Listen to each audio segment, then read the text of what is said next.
Assalamualaikum warahmatullahi wabarakatuh. Di sini saya Maesar Dipayahya dari kelompok 7 ingin menjelaskan TB2 studio perancangan satu. Yang pertama dimulai dari bab 1 yaitu pendahuluan.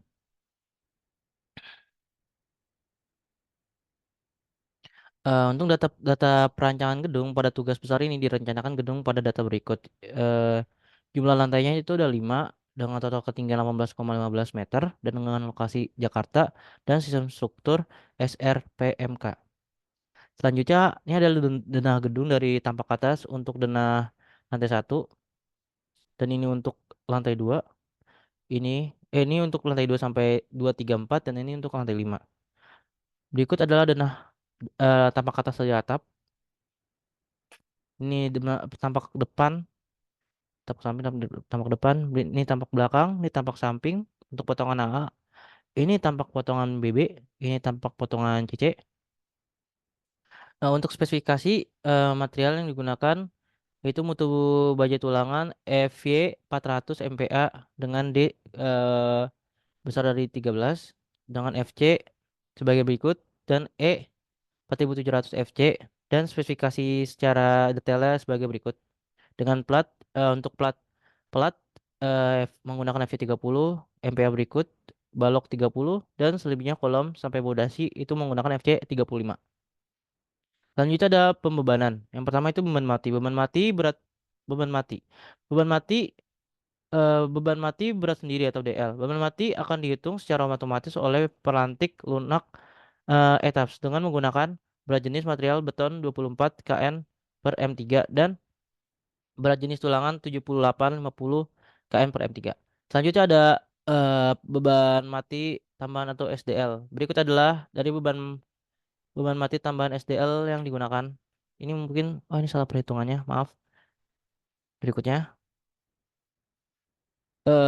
Berikutnya ada beban hidup atau LL. Beban hidup terdapat pada tabel 4 4 1 SNI 1727 2020 yang dipilih adalah beban merata.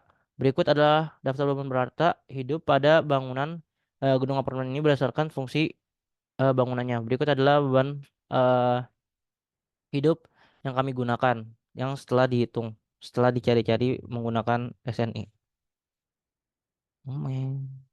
Selanjutnya ada beban gempa atau spektra. Beban berdasarkan SNI 1726 2019 parameter respon spektra dapat dilihat pada tabel di bawah ini. Berikut tabel 1.4 parameter respon spektra. Berikut tabelnya dan dari data-data parameter respon spektra di atas diperoleh grafik data tabel spektrum respon desain tanah lunak sebagai berikut. Berikut adalah hasil dari spektrum respon desainnya. Untuk tahapan pertama, analisis respon spekta itu perhitungan skala, faktor skala sesuai dengan SNI. Berikut adalah rumusnya dengan keterangan G adalah percepatan gravitasi, Y sama dengan faktor keutamaan bangunan yang R faktor koefisien modifikasi. Selanjutnya ada kombinasi pembebanan. Kombinasi pembebanan menurut SNI 2847 2019 pasal 921. Berikut adalah kombinasi pembebanan yang digunakan untuk DL yaitu beban mati, untuk LL yaitu beban hidup, untuk QX sama dengan spek X, KXY sama dengan spek Y, untuk itu sama dengan faktor redundancy, SD sama dengan parameter percepatan spektrum respon desain pada periode pendek. Dan berikut adalah dan berikut adalah daftar pembebanan kombinasi yang akan diinput pada etaps dengan nilai SD sama dengan 0,74 dan P sama dengan 1,3. Berikut adalah kombinasi pembebanannya. Selanjutnya ada bab 2 yaitu perancangan elemen struktur. Perancangan plat menggunakan rumus beta sama dengan L panjang sama dengan L pendek atau beta kurang dari 2 atau plat satu arah dan untuk eh, jika plat dua arah itu menggunakan eh, besar besar dari satu beta kurang dari 2.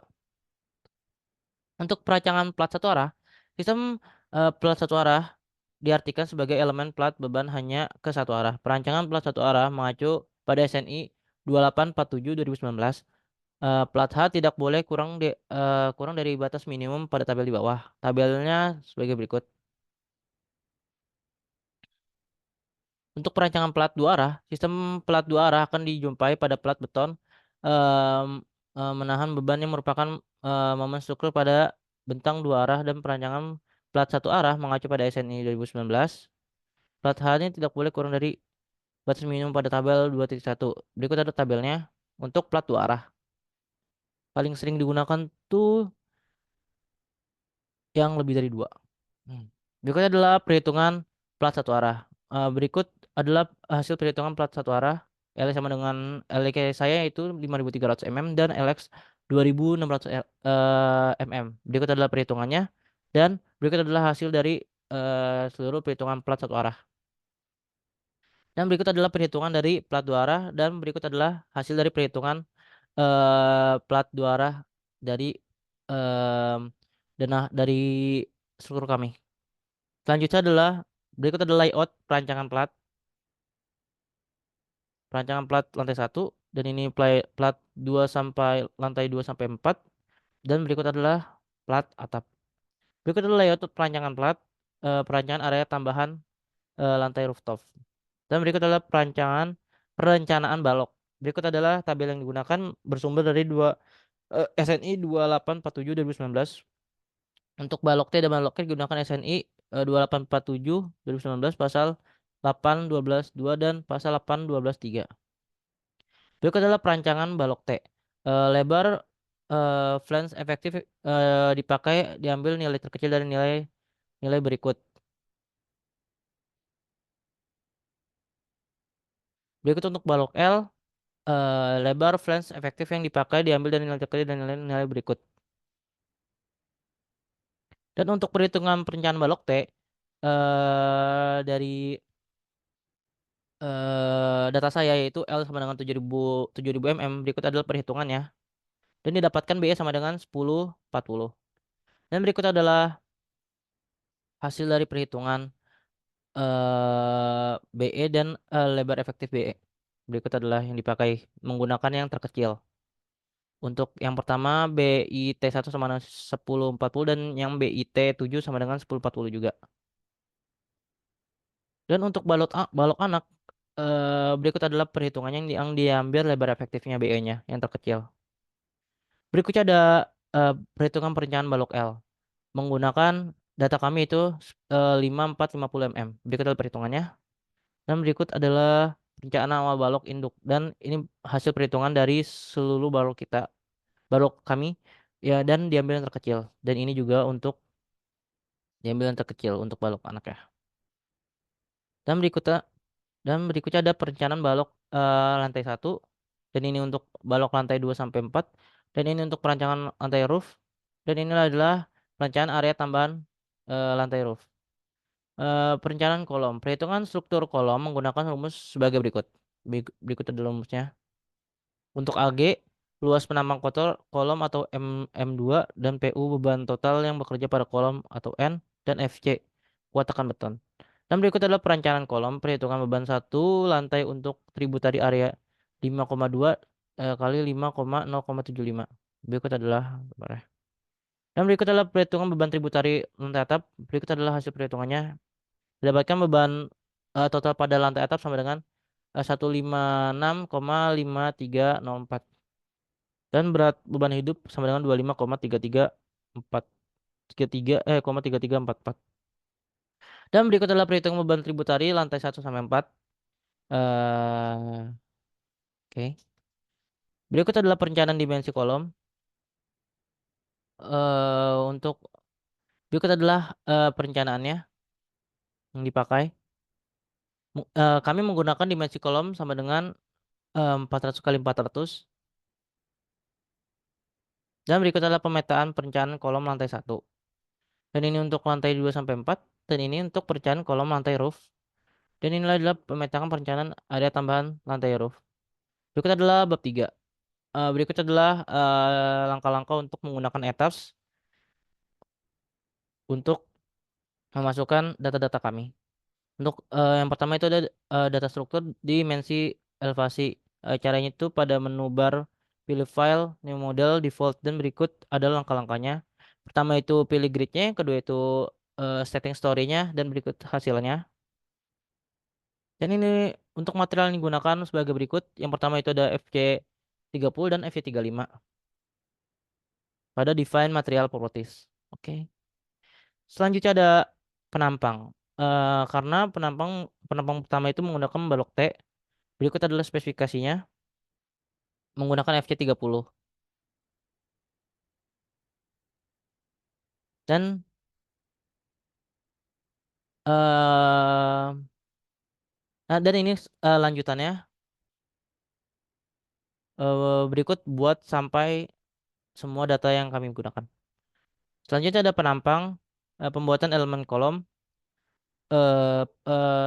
Cara-caranya itu adalah pilih menu define flame section. Pada option define properties pilih add rectangular, maka punya edit box rectangular section.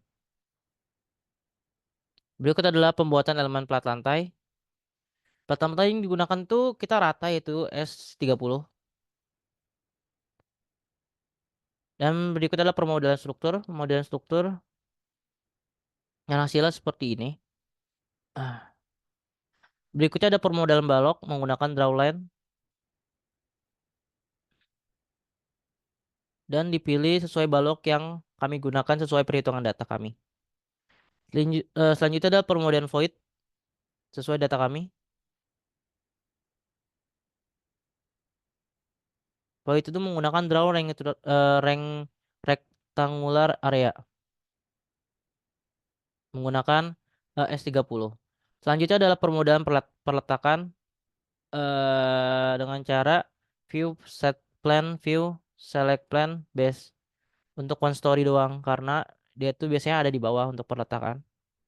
Selanjutnya ada pembebanan beban mati. Ini contoh pertama itu caranya dengan assign cell area load uniform. Berikut adalah untuk beban hidup menggunakan data kami. Dan berikut adalah untuk beban gempa atau spektra. Berikut ada, beda. Ini berikut adalah untuk gempa statik terlebih dahulu yaitu EQX dan EQY baru respon spektrum. Pembebanan. Selanjutnya ada beban gempa dinamis menggunakan define load case dan ini masih lanjutan dari beban spektrum. Dan ini adalah hasil dari eh setelah kami input kombinasi-kombinasi dari bab bab 1. Selanjutnya kita ke bab 4 atau analisa struktur. Periode fundamental atau periode fundamental struktur tadi diizinkan secara langsung menggunakan periode bangunan pendekatan TA sebagai berikut. Dan untuk TA max sebagai berikut. Dan berikut adalah tabel koefisien untuk batas atas pada periode yang dihitung menggunakan SNI 17 26 2012. Berikut adalah periode fundamental untuk tabel nilai parameter periode pendekatan CT dan X. Berikut adalah tabelnya. Berikut adalah tabel modal partisipan mass ratio etaps. Nah, nilai periode struktur dari etap pada mode 1 yaitu 0,78, dominan translasi arah X sebesar 83,53% dan periode mode 2 yaitu 0,63, dominan translasi E sebesar 76,53%. Berikut adalah perhitungan periode struktur. Berikut adalah perhitungannya. Dan untuk TA max sama dengan 0,74 dan arah Y TA sama dengan 0,66. Dan berikut adalah rumus yang digunakan pada gaya geser gempa sebagai berikut. Berikut adalah perhitungan untuk koefisien respons seismatik. Dia dapatkan CS eh didapatkan CS ini 0,029 dan CS-nya 0,084 dan 0, CS sama 0,108. Berikut adalah berikut adalah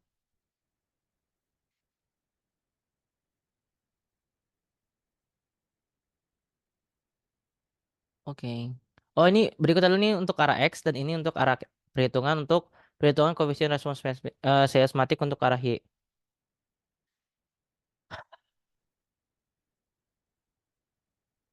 Hmm. Berikut adalah perhitungan koefisien K untuk arah X dan arah Y. Ya, didapatkan untuk K untuk X itu sama dengan 1,114 dan untuk arah Y itu 1,008. Berikut adalah table story share etaps yang didapat dari hasil analisis gempa statis arah X atau EQX dan arah Y. Setelah hasil analisis gempa dinamis berupa ragam respons spektrum untuk arah X atau spek X dan spek Y. Berikut adalah tabel hasilnya. Berikut adalah faktor skala gempa untuk rumus skala gempa sebagai berikut dan skala simpang antar lantai sebagai berikut, dan berikut adalah tabel hasil faktor skala gempa untuk arah Y dan arah X dan arah Y. Berikut adalah skala etaps yang skala gempa desain spektra pada etaps diganti pada faktor skala gempa akhir sesuai dengan masing-masing arah gempa untuk arah X dan arah Y. Berikut adalah itunya. Dan simpang antara lantai, berikut adalah rumusnya. Penentuan simpang antara lantai tingkat desain delta harus dihitung sebagai perdebatan defleksi pada pusat massa di tingkat teratas dan terbawah, yang ditinjau defleksi pusat massa ditingkatkan harus ditentukan berdasarkan persamaan berikut. Berikut adalah simpangan antar lantai yang digunakan tabel simpangan antar lantai menggunakan sumber SNI 1726/2012. Berikut adalah tabel drift story setelah dihitung menghasilkan seperti ini tabelnya. Dan ini adalah statusnya rata-rata oke. Dan berikut adalah diagram simpang antara lantai terhadap tinggi lantai dengan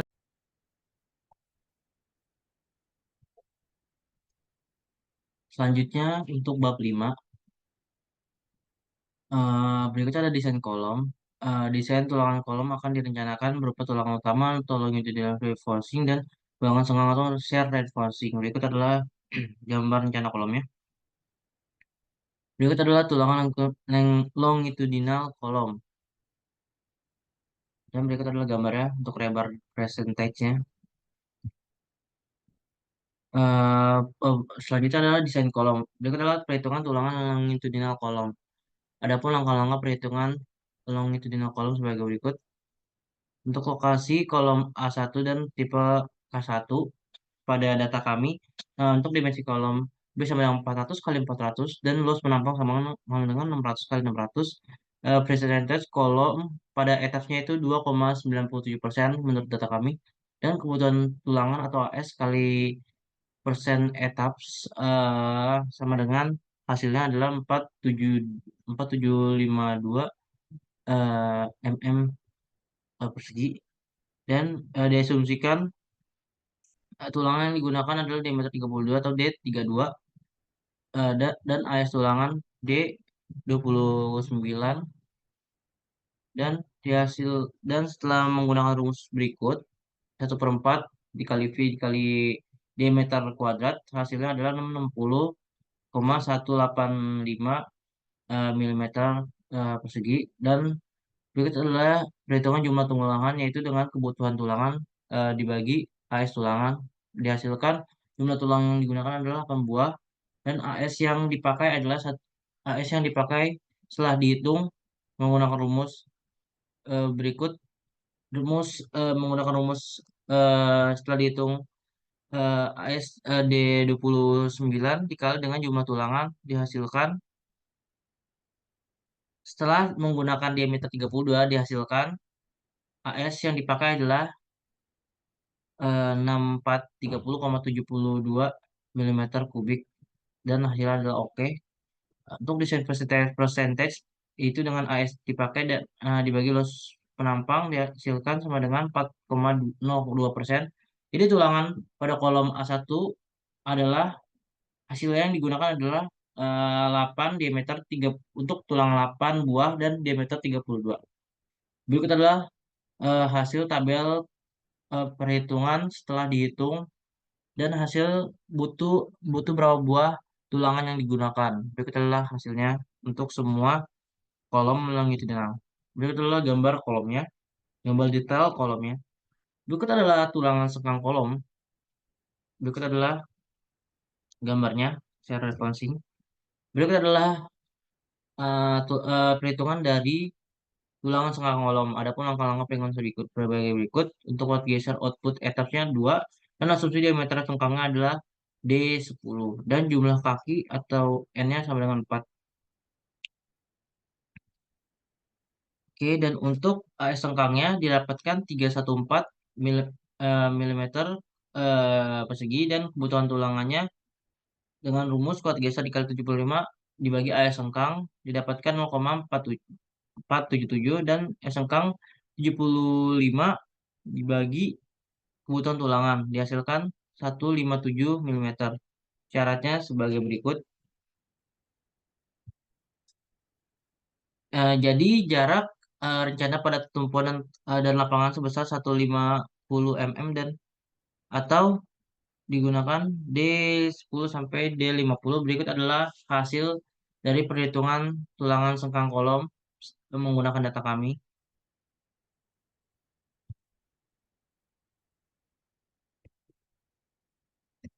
Berikut adalah desain balok, desain tulangan balok, gambar rencana lantai balok satu, buku tulangan longitudinal untuk balok, dan berikut untuk perhitungannya AS1 sama dengan AS atas untuk tubannya 1232 dan lapangannya 1 9010 dan tumpuannya 1122 dan berikut adalah untuk luas tulangan atas dan bawahnya.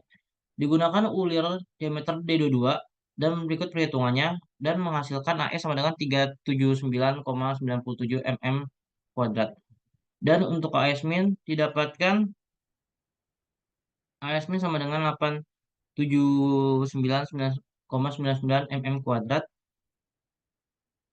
dan AS min kedua itu menggunakan didapatkan 894,6 mm kuadrat. Maka digunakan AS min yang terbesar yaitu sama dengan 894,6. Berikut adalah tumpuan utama daerah tumpuan kiri.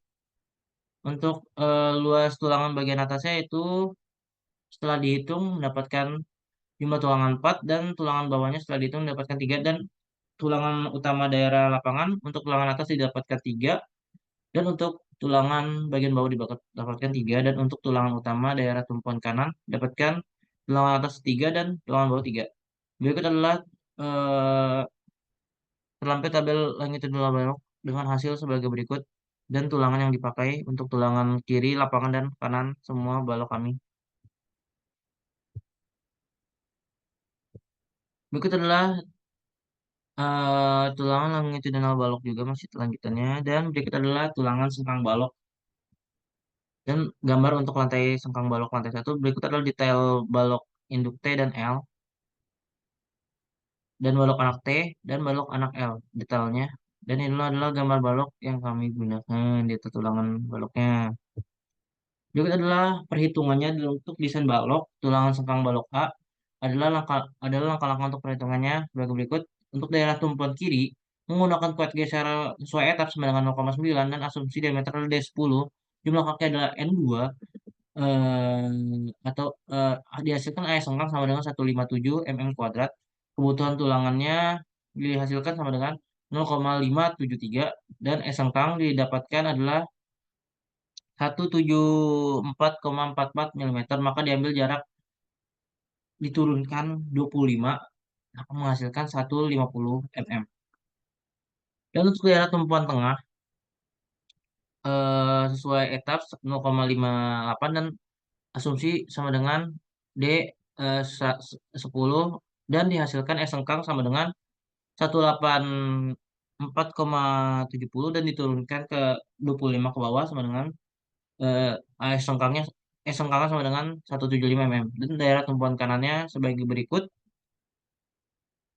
dan didapatkan S sengkangnya sama dengan 167,021 mm diturunkan ke bawah 25 menjadi, maka diambil jaraknya sama dengan 150 mm. Berikut adalah untuk semua sengkang balok perhitungannya untuk kiri, tengah, dan kanan. Berikut untuk perhitungan plat. Berikut adalah plat untuk CLM untuk akibat beban kombinasi dua. Berikut adalah perhitungannya. Ulangan area vertikal M11 dari hasil analisis didapatkan 6,537 Berikut adalah MU. MU-nya didapatkan sama dengan 16,99 kNm. Tebal platnya arah vertikal, dan berikut ada datanya.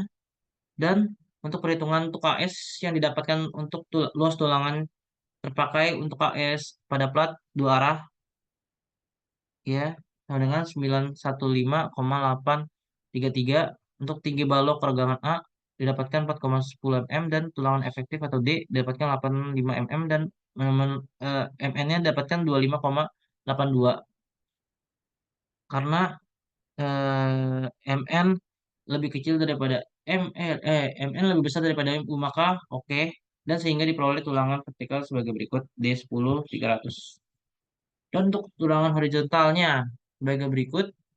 Untuk ASN dapatkan 680,33 mm kuadrat.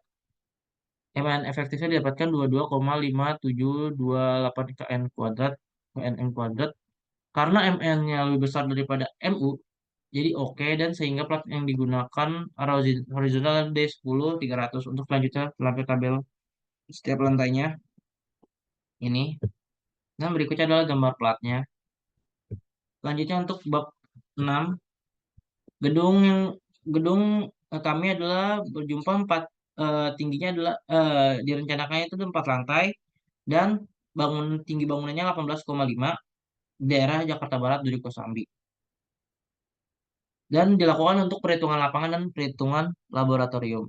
Berikut adalah eh, berikut adalah pengertian dari pengujian lapangan dan pengujian laboratorium. Metode yang digunakan ada pengujian lapangan dan pengujian laboratorium. Berikut adalah dan lokasi penyelidikan tanahnya. Ini mungkin gambarnya kurang. Dan kondisi tanah yang didapatkan sebagai berikut setelah penyelidikan tanah. Lapangan laboratorium didapatkan untuk kedalaman 0 sampai 10 meter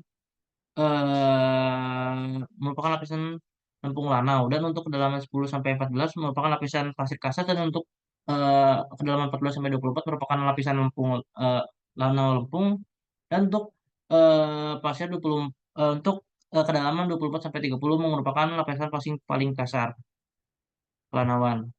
Saya kelompok kami sampai menggunakan kedalaman 30 meter.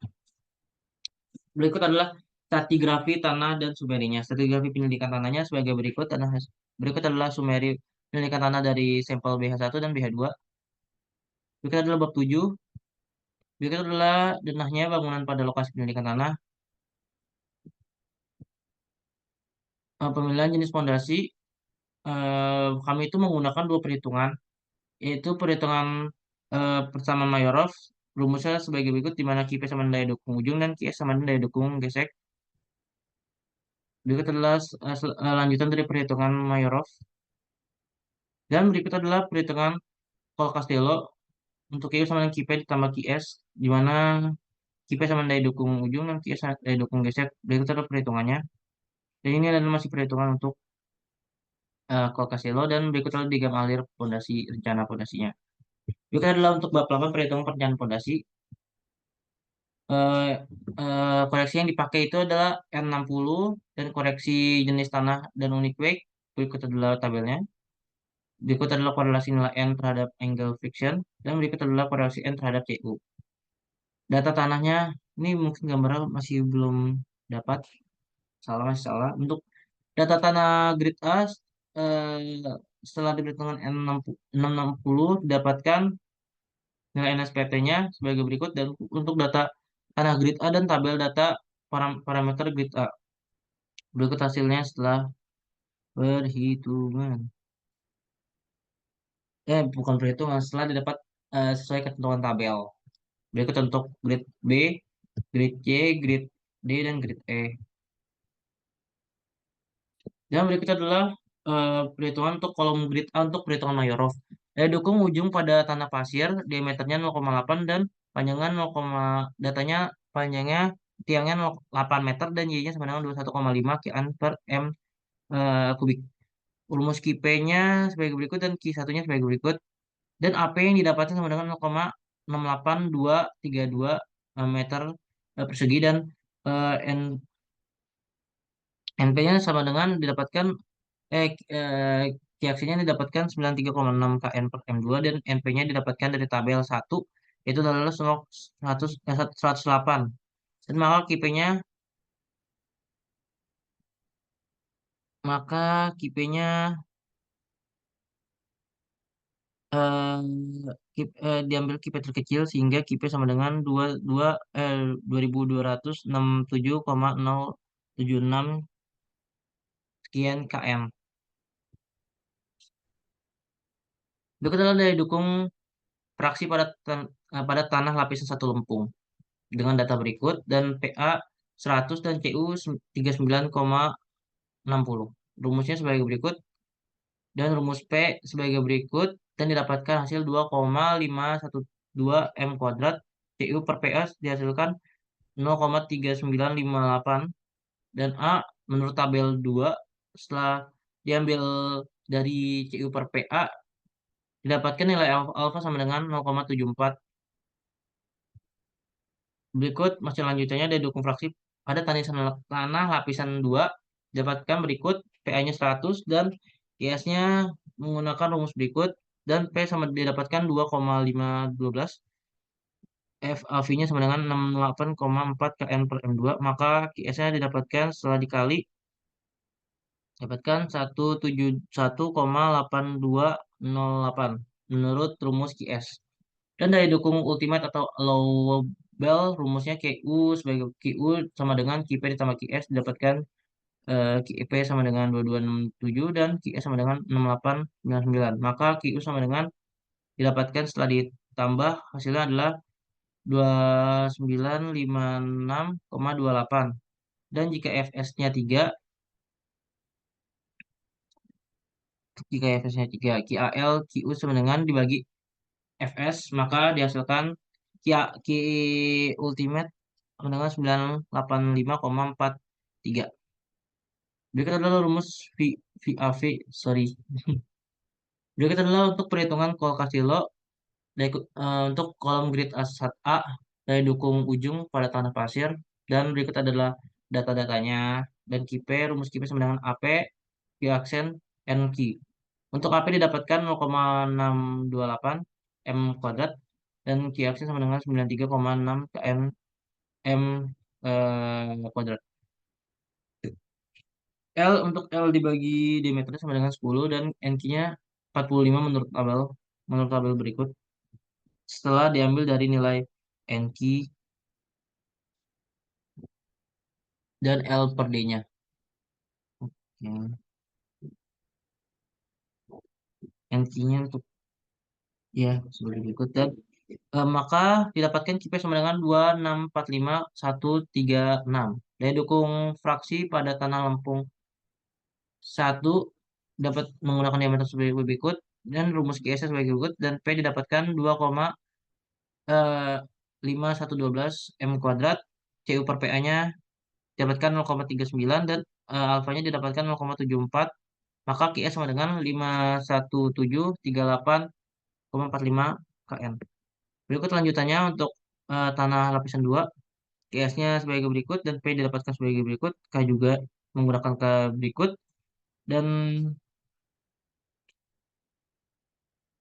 V sama dengan 18,15 kN per M2 FAV menggunakan rumus yang ini 14,08 maka dapatkan Q sama dengan 35,38 dan untuk QU-nya sama dengan menggunakan rumus tadi itu QP sama dengan QS didapatkan QL-nya sama dengan 1016,19 kN. Berikut adalah tabel rekapitulasi daya dukung tanah tunggal. Berikut adalah daya dukung tanah PL Group untuk kolom kolom grid A1 perlindungan daya dukung PL Group-nya. Ini datanya sebagai berikut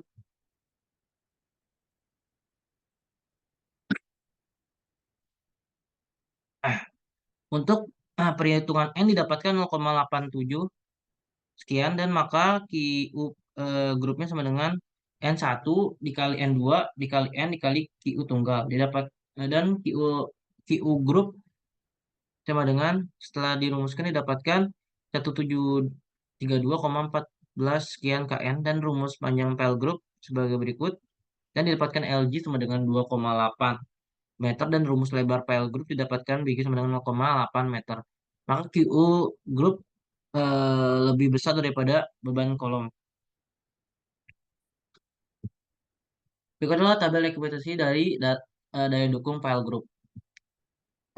Untuk file group grade A, B, C, D, dan E.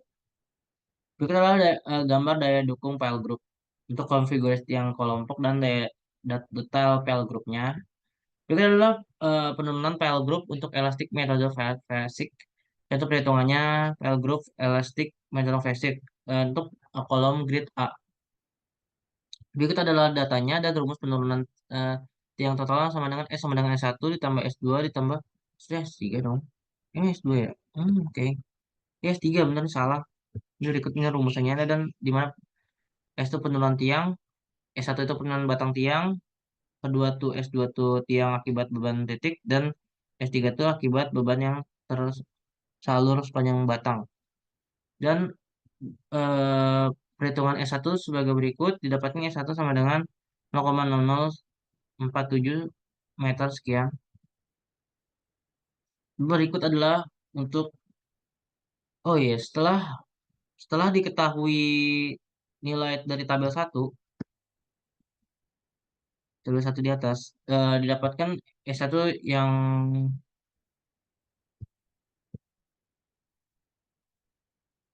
oke. Oh, sama itu 0,0047, dan perhitungan S2 menggunakan rumus S2 sebagai berikut. Di QWP rumus berikut, S sebagai berikut. Untuk D, di mana D itu lebar atau diameter tiang, QWP sama dengan beban titik per satuan luas ujung, S sama dengan modulus Young tanah, eh, PS sama dengan nisbah Poisson tanah, dan IWP sama dengan faktor pengaruh. Diketahui eh, diketahui datanya sebagai berikut, dan berikut adalah perhitungannya. Untuk QWP didapatkan 1321,31 sekian kN per M2. Untuk KS-nya didapatkan untuk KS-nya setelah eh, menggunakan nilai yang ada, menggunakan rumus 15 kali N60. Nah, maka ES sama dengan 15 kali 25,5 dikali 100 sama dengan ES sama dengan 38,250 kN per M2. Maka S2 didapatkan sama dengan 0,021 meter kuadrat. Meter M. Meter. Itu adalah perhitungan untuk S3. Perhitungan untuk S3, penurunan tiang akibat beban yang selalu sepanjang batang, rumusnya sebagai berikut, dan S3 rumusnya juga sebagai berikut. Dan jawabannya untuk IWS 1 didapatkan 3,10 maka S3 didapatkan 0,0051 meter. Sehingga S totalnya sama dengan 0,00047 ditambah 0,0021 ditambah 0,00051. Setelah S total setelah dihitung dari tambah S1, S2, dan S3. Dapatkan S total sama dengan 0,0224 meter, setelah dijadiin milimeter jadi 22,44 sekian meter milimeter. Untuk menentukan elastik tiang grup, rumusnya sebagai berikut. Dan didapatkan nilai SGE sama dengan SGE atau penurunan elastik pile group didapatkan 0,0224 atau 22,442 milimeter. Berikut adalah perhitungan file group lagi. Berikut datanya menggunakan rumus sebagai berikut. Untuk ZI didapatkan nilai yang sama dengan 5,833 setelah perhitungan menggunakan data berikut. Dan dihasilkan nilainya adalah delta OI sama dengan 30,246, eh 30,246 kN per M2, atau perhitungan peningkatan tegangan di tengah lapisan I. Berikut adalah perhitungan untuk tegangan overburden. Rumusnya sebagai berikut dan dapat dihasilkan nilainya sama dengan tegangan overburden 55,63 kN per M2 dan untuk pre-consolidated pressure dapatkan nilainya sama dengan 304 kN per M2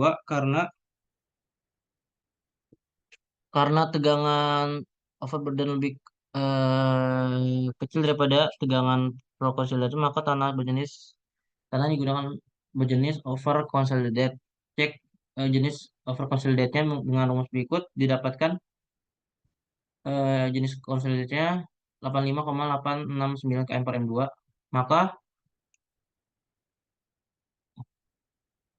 maka eh, pre-consolidated masih lebih besar sehingga penurunan tanah jadi menggunakan perhitungan berikut didapatkan nilai delta SC I sama dengan 0,00774 setelah dijadikan milimeter menjadi 7,749 milimeter. Untuk penurunan file group, penurunan elastic group, untuk static group didapatkan nilai 22,4427 mm. Setelah ini data rekapitulasinya. Untuk penurunan konsolidasi grup dapatkan 7,74 dan untuk S total setelah ditambah dapatkan 30,19